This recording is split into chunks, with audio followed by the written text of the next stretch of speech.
Hello बच्चों, let us read this question. So the question says define the term weight of a body. तो हमें एक body का wait को define करना है और पार्ट बी में क्या है, there is an imaginary planet whose mass and radius are 1/3 of those of earth. तो अर्थ का जो मास है और उसका जो रेडियस है उसके 1/3 के इक्वल एक दूसरे प्लैनेट का मास और रेडियस है. तो हमें कैलकुलेट क्या करना है, acceleration due to gravity on this planet. तो उस प्लैनेट पे एक्सीलरेशन ड्यू टू ग्रेविटी क्या होगा वो हमें कैलकुलेट करना है. Compare it with respect to the acceleration due to gravity on the earth. तो अर्थ पे जो एक्सीलरेशन ड्यू टू ग्रेविटी है उसके साथ भी कंपेयर करना है. If an object has 5 kilogram mass on the earth. तो एक ऑब्जेक्ट का जो मास होता है वो अगर 5 किलोग्राम हुआ, calculate its weight on the planet. तो इसका वेट प्लैनेट पे, हमारा इमेजिनरी प्लैनेट पे कितना होगा वेट, वो भी हमें कैलकुलेट करना है. तो पार्ट ए के लिए हमारा जो की कॉन्सेप्ट होगा वो सबसे पहले जान लेते हैं. तो की कॉन्सेप्ट में हमें क्या करना है, जो weight of a body define करना है. तो उसके लिए हमें जो वेट है इसका फॉर्मूला जो है is equals to mass into acceleration due to gravity, ये हमें पता होना चाहिए.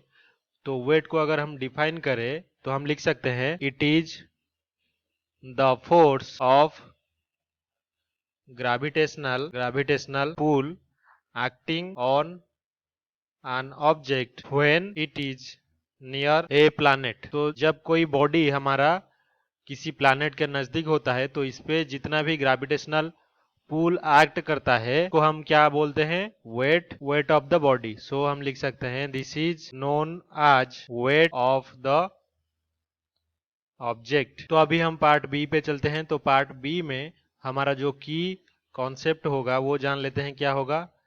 तो यहाँ पे की कॉन्सेप्ट ये है कि किसी भी बॉडी का जो acceleration due to gravity g होता है वो is equals to capital G into mass of that planet divided by जो प्लैनेट का रेडियस है उसका स्क्वायर. तो ये हमारा क्या है formula, acceleration due to gravity of a planet. तो इसी को यूज करके हम अभी क्या करते हैं, चलो जो इमेजिनरी प्लैनेट है उसका acceleration due to gravity calculate करते हैं. तो अभी ले लेते हैं लेट जी प्लैनेट, ये क्या है, acceleration due to gravity of the imaginary planet. तो जो एम प्लैनेट है ये हमारा जो इमेजिनरी प्लैनेट का मास है. तो इसी तरह से जो आर प्लैनेट है तो ये भी उस इमेजिनरी प्लैनेट का रेडियस है. तो हम लिख सकते हैं R mass and radius of the imaginary planet. लेकिन इसका जो रिलेशन है अर्थ के मास और अर्थ के रेडियस के साथ वो लिख लेते हैं हम. तो हमें गिवन ये है अर्थ के जो मास है उसका 1/3 है.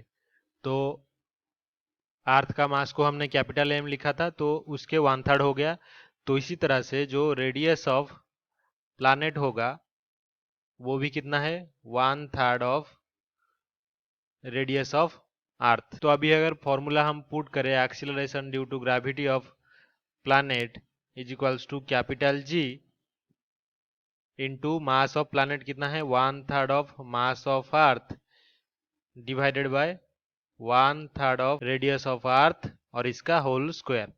तो ये हो जाएगा, ये 1/3 बाहर चला आया और इससे मल्टीप्लाई करना कितना है, 3 का स्क्वायर होता है 9. तो ये 9 डिवाइडेड बाय 1, इससे क्या मल्टीप्लाई होगा, capital G mass of earth divided by R square.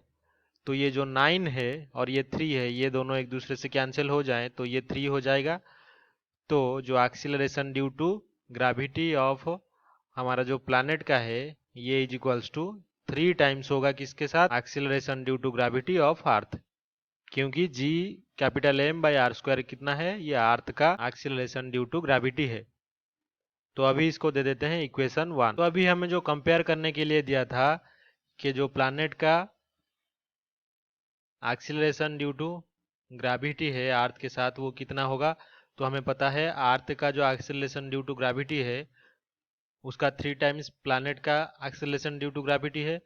तो 3 मल्टीप्लाई कर देंगे किससे, अर्थ के जो जी है वो 9.8 मीटर पर सेकेंड स्क्वायर, तो ये हो जाएगा 29.4 मीटर पर सेकेंड स्क्वायर। पहले हमने कंपेयर कर दिया अर्थ के एक्सेलरेशन ड्यू टू ग्रेविटी से कि ये 3 टाइम्स है, और जो वैल्यू है उसका प्लैनेट का एक्सेलरेशन ड्यू टू ग्रेविटी वो भी कैलकुलेट कर दिया कि 29.4 मीटर पर सेकेंड स्क्वायर है। अभी जो मास ऑफ एन ऑब्जेक्ट है हमारे अर्थ पे, mass of an object on earth is equals to 5 kilogram. तो इसका वेट कितना होगा इस प्लैनेट पे, इमेजिनरी प्लैनेट पे, तो हम लिख सकते हैं कि weight of the same object on imaginary planet is equals to कितना होगा, mass into acceleration due to gravity of that planet.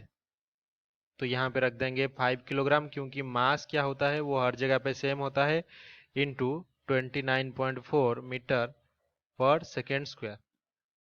तो ये जो वेट है हमारा, weight on planet is equals to, calculate करने पर कितना आएगा, 147 यूनिट क्या होता है वेट का, न्यूटन। तो फाइनली हमने क्या किया, जो एक्सीलरेशन ड्यू टू ग्रेविटी और मास को मल्टीप्लाई करने पर ये वेट होता है हमने देखा, और इसी से हमने वेट का जो टर्म होता है उसको डिफाइन किया कि ये जो ग्रेविटेशनल पुल का जो फोर्स होता है किसी ऑब्जेक्ट पे नियर प्लैनेट, उसको बोलते हैं वेट ऑफ द ऑब्जेक्ट। और फिर क्या किया हमने, जो एक्सीलरेशन ड्यू टू ग्रेविटी है उसका फॉर्मूला जाना, और उसी से हमने जो रिलेशनशिप है acceleration due to gravity on that imaginary planet जो होता है वो 3 टाइम्स अर्थ के एक्सीलरेशन ड्यू टू ग्रेविटी से है, ये हमने प्रूव किया, देखा। और इसका जो वैल्यू है इमेजिनरी प्लैनेट पे वो भी हमने फाइंड आउट किया, 29.4 मीटर पर सेकेंड स्क्वायर। और जो 5 किलोग्राम मास है अर्थ पे एक बॉडी का, उसका वेट कितना होगा प्लैनेट पे वो भी हमने देखा कि 147 न्यूटन्स। तो यही हमारा फाइनल आंसर है। I hope you have understood this well. Best of luck.